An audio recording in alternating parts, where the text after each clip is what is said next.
Hey guys, Samuel Main here from the Main Adventure, and I wanted to give you an overview of my experience in successfully summiting Mount Kilimanjaro in Tanzania, Africa. So what I want to do is split this into a couple of different sections, and the first is just going to give you some context about our climb and some of the details. And then I'm also going to talk in detail about the actual route that we took, which was the Limosho 8-day route, and talk to you about our journey. So here it goes. So before I get into this, guys, I do want to give you a heads up is I've got my notepad down below. So if you see me looking down, it's because I'm looking at my notes to make sure that I am covering everything. So let's get into this. Now, we actually chose to use a company to help us in the planning and preparation ultimately for successfully summiting Mount Kilimanjaro. We used a company called Alteza Travel, and I cannot recommend them highly enough. They were incredible. I'll leave links down in the description below, but I'll also cover why they were actually so incredible and so useful and so pivotal in being able to get us to the summit. So a few first things is we had a team of 4, including myself. So it's myself, Gary, who is commonly referred to as Baba, which is father in Swahili. We have Josh, which is Baba's son, and then Steve. Gary is in his late 50s, and the rest of us are in our early 30s.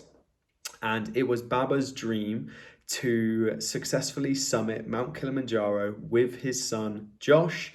And then me and Steve are ultimately there as further support to be able to get him up to the top of the summit. And ironically, it was probably him and Josh that helped get me and Steve up to the top. But that's a story that's going to come later on. So we decided to do a private tour rather than a public tour. So we would have our own select amount of porters compared to a public where you can have other people join your tour. The reason that we decided to do that was, one, we knew that Baba, Gary, was going to potentially struggle on some aspects of the climb. He has 2 bionic knees, ultimately where he's had knee operations over the years, and we knew that some things were going to be a challenge for him. So we didn't want to slow down other groups. On top of that, myself and Josh are very competitive, and we knew that if we were hanging around waiting for someone else that wasn't part of our private group, then that would be frustrating for us. So we opted to go with private. And ultimately, this didn't even affect the cost that much at all. So I would highly recommend, if you've got a group of you, to go private. It made the experience really, really good. And we still, of course, met other people on our journey whilst we were actually doing the Limosho route. So we had the 4 of us, Gary, Josh, Steve, and myself. We also opted to have camp beds and standing tents, which was actually very rare. Most people did not opt for standing tents and for camp beds. Now, one of the main reasons we opted for this was because Baba would struggle to get off the ground because of his knees. However, it was also a luxury, so there's no denying that. But being able to stand up and being able to have a camp bed made a huge difference, and ultimately is one of the reasons that I do recommend Alteza Travel, was because we had the best tents, we slept like kings, we ate like kings, which I'll come to later on. And overall, our camp setup was incredible, which was so useful when you have a tough day's hiking and you come back and then you've got this comfortable setup. It was amazing. It made a huge difference for us on the climb. We also opted to have a private toilet. So we initially were not planning this, but we were highly advised to have a private toilet, which I think added $250 to the expense as a team. So what was that going to be, like $60, $70 each to have a private toilet? Again, highly recommended. There are toilets at every single camp that you go to, but most of them are just going to be potentially a urinal and then maybe a hole in the floor. So for some people, that's fine. For others, not so great. There was definitely some interesting smells But what can you expect? You're on a mountain, you're above the clouds, and you're in Africa, so it's not going to be pristine conditions. But they were still used every now and then. And what would happen is once we set off for our hike, our porters would take all of our tents and equipment and everything that we needed to the next camp. They would set up so that when we arrive, there's already a toilet there, there's already our tent set up, good to go. Again, made a big difference. Would recommend having a private toilet. I would also recommend having the stand-up tents and the camp beds. It's luxury, of course, it's paid expense, but it did just make it feel that much more comfortable for us. And from our perspective, it was a necessity for Gary, so it just favored me, Josh, and Steve at the end too.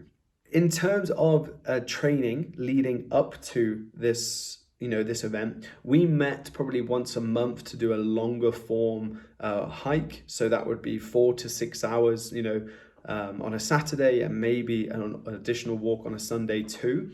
And we'd done that for probably 6 months leading up to the actual Kilimanjaro climb. They were definitely helpful, but what was probably the most useful was just being able to practice using our kit. That was super handy. What I would recommend for training though is, of course, getting out, testing your kit, doing longer form walks, but ultimately it's just time on your feet more than anything.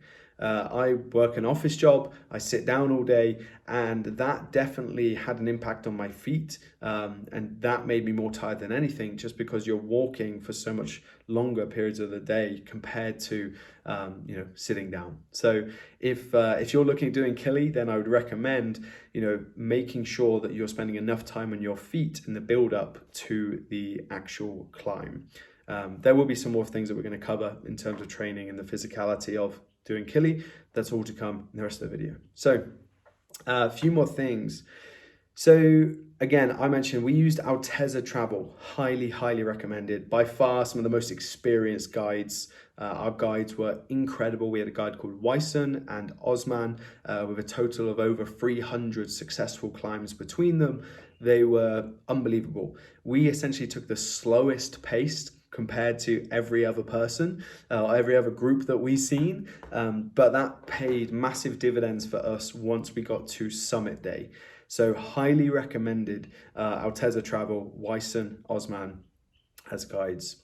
So let's now actually look at some of the journey and some of the things that we need to talk about before actually even starting Kili. So just so you know, we flew from Heathrow to Doha to Kilimanjaro, and our dates were June the 9th, 2022 to June the 17th, 2022, just to give you an idea of the season and the time of the year that we done this.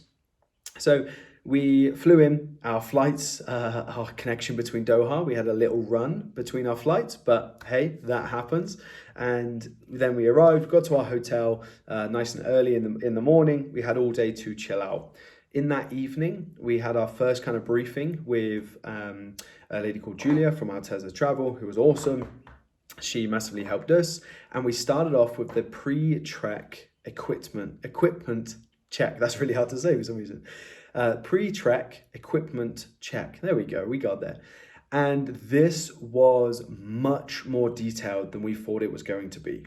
Full transparency, I'm not renowned for being very prepared and organized on these sort of things, and this definitely came to show here. I ended up having to rent quite a lot of equipment from Alteza, and there wasn't a problem, but I just want to give you guys the heads up. So they provide a kit list, and I may be able to link it down below. I'll try, but if not, there's loads online.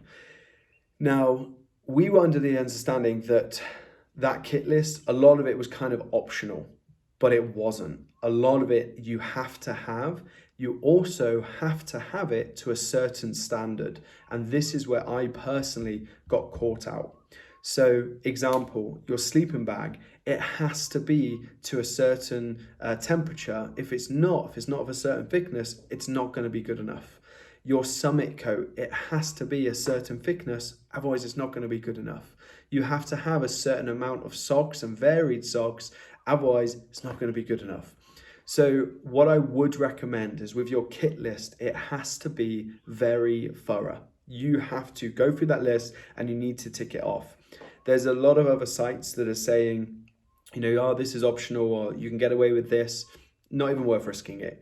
At the time, we were quite frustrated that the equipment checklist was so detailed, but once we got started, we understood why it was, and that then made our journey that much better. So you need good quality equipment. And you pretty much need nearly everything that they ask you to take on that kit list. There's a few little things you can get away with, but yeah, you need good quality equipment. Now, here's the thing. I mentioned I rented a lot of it. Beforehand, I wasn't planning on renting that much, but actually the prices were pretty fair and the equipment they gave me was great. It really was great. It made a big difference. So if in doubt, you can contact the company and rent the equipment directly from them. And this made a big difference and actually made that journey, you know, that much easier. I ended up borrowing a summit coat, a sleeping bag, better poles, and some waterproofs and a poncho. And again, that actually made that process really like that much better for me. Oh, and a duffel bag, which we'll get to in a second. So equipment, get really good, high quality equipment. You need to have multiple layers. That checklist, you want to be able to tick it. If not, they will just say, no, you can't use this, you need to use this. So storing equipment. Now, we were able to leave some of our bags at our initial hotel, like any valuables or anything that we don't want to take up to the mountain. There was no issues here. There was no issues with safety. You have to sign it all in. You have to count like individual notes, money, cards. You have to put everything in detail to hand it into the hotel. And then it's secured and safely put away. We had no issues with this.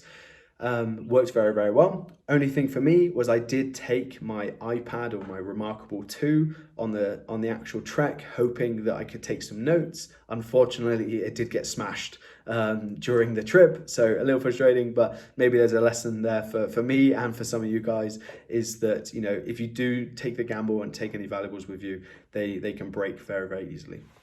So we left all of our stuff at the hotel, easy process, no dramas, no issues.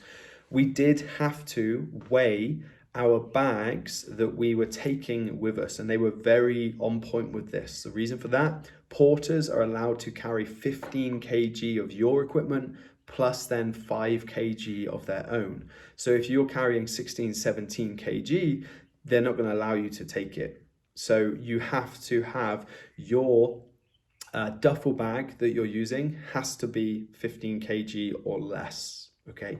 I did borrow a duffel bag, a 100-litre duffel bag from the company, but you do need a big duffel bag because it's what the porters are going to carry, and then your 40-litre backpack that you'll use for the day. I initially was planning on using like a 20 to 25-litre bag that I would carry actually on my days for the trekking. However, you do need a 40-litre really bag, maybe like 36 to 40 litre, and I would recommend having that. Anything less, you're not gonna be able to get everything in, and it just will be a little bit more uncomfortable for you. So we stored all our equipment, we weighed it all, we got to meet some of the crew, and just to give you an insight, obviously we had a private tour, we had bigger tents, we had, you know, a lot that went into what we're doing, private toilet, things like that. We had 26 people assist us, 4 people to get up the mountain. Think about that, 26 people. That's a combination of guides, porters, cleaners, people for the toilets. There's chefs, the waiters. Yeah, there's so much that goes into it. But we had a team of 26. I'll try and flash up some photos or videos here. They were amazing. They were awesome, super, super kind. Could not speak highly enough of them. What the porters do to carry your equipment up the mountain is mind-blowing. These guys are so, so strong. And yeah, it was insane. I'll try and put up some footage again. So we got to meet the crew. We drove from our hotel to what's it called? I think it was called Londorossi Gate, 2,200 meters of elevation. So we drove there. I think it was about an hour and a half to 2 hours from our hotel that we had, which was absolutely fine. We're driving through some of the towns, get to start to see a little bit more of Africa, which was really, really cool. So let me just expand on a few things. Bags for you and your crew. You will need a duffel bag, 100 liters, to give to ultimately the porters. This is where you're going to store, everything that you're going to need for your entire trip. You're also going to need your own 40-liter bag that you'll carry every single day. This is going to store your water, your snacks, and like your waterproofs. I made the mistake on the first day is that I carried way too much stuff in my own personal bag.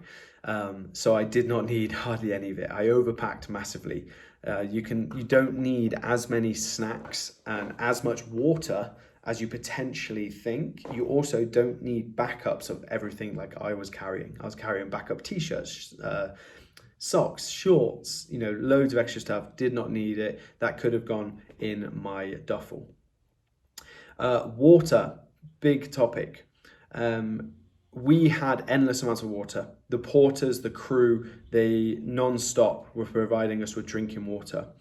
Depending on the length of the walk that you're doing that day, they would advise you to carry anywhere between like 2 to 4 liters of water, but they also carry additional water for you. The porters do. So this was super handy.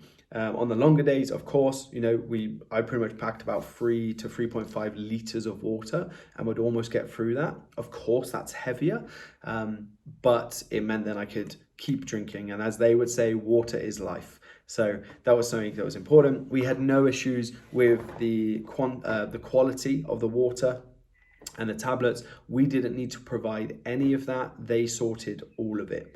And we had no issues. None of our team got sick or anything like that.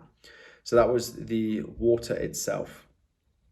We did take lots of electrolytes and the tablets for a bit of flavor and just to try and keep the electrolytes in the body and in the system, because obviously you're walking so much. Food. Now, this, of course, is going to vary per company that you go with, but we went with Alteza. Absolutely amazing. Honestly, the food, we barely needed snacks because we were fed that much. Every morning, breakfast, we'd have pretty much a 3-course meal. It was insane. We'd have porridge. We'd have then some sort of fried breakfast, which is normally some eggs, maybe some bacon, sausage, toast, pancakes, and then at the end, some fruit as well, with unlimited, basically, coffee, teas, green teas, hot chocolate. There was loads. And that was just breakfast. So again, we were provided with loads of food. You finish your breakfast, start the day. We would normally have a tea stop, depending on the duration of the walk. The tea stop, we'd have a cup of tea and some biscuits, quite literally, it's insane.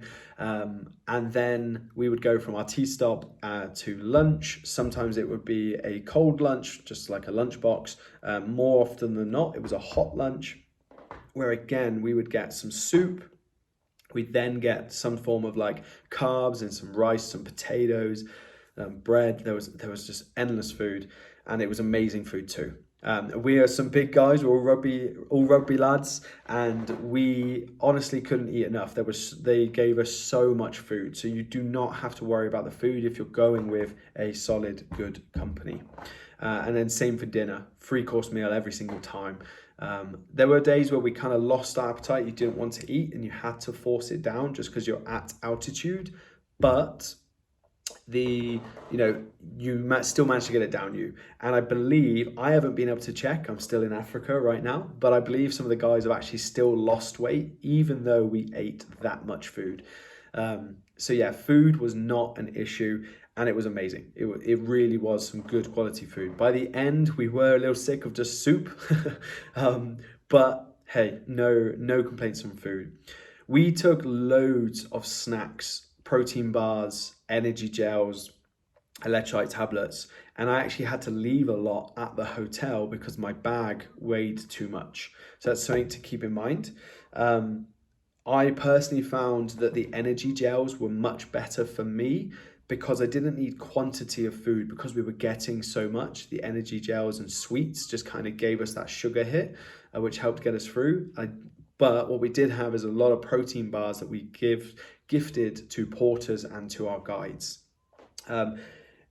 The only days really that you need that level of like a lot of snacks was day 4 and day 7 for the summit, where you do need quite a lot. So, probably carry maybe 4 or 5 bars and a couple of gels, because you're going to gift them to the guides and you're going to have them yourself. And then summit day, you need a lot of sweets, a lot of gels, to help boost you to get up to the top. So that was food anyway. But yeah, wasn't an issue for us. Really, really good food. Ate loads, no complaints. Toilets and showers, we've already spoken about. Medicals. So every single morning and every single evening, the head guide would perform a medical check on all of our team. This medical check would be to check our heart rate and our blood oxygen level. If your blood oxygen was below 85, then they had the option to put you onto oxygen if it was needed, and it was needed for 2 of us. That one of those being me and one other guy, I won't disclose who, but yeah, it was needed for us at some stages. So our guides did carry oxygen in case we needed it, which was great. And in that medical check, they would check your sleep. They would ask about headaches. They would ask about, your stomach, if any diarrhea, anything like this, nausea, vomiting. It was just an overall check, which for me was amazing, because it meant then we had a safety measure in place every morning, every evening for our entire team. And they would do that for the porters too. They would check on the team that was supporting us to go up to the top of this mountain. I thought that was incredible and incredibly valuable.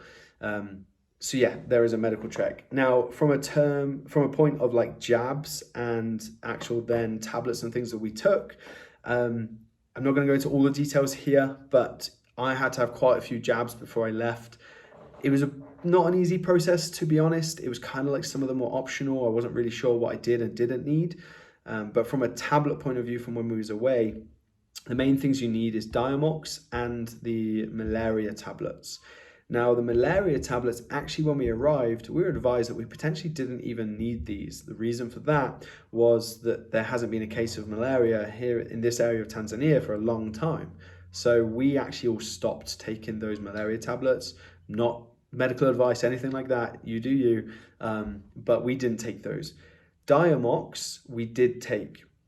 And we would take 125 milligrams after breakfast and 125 milligrams after lunch for the first couple of days.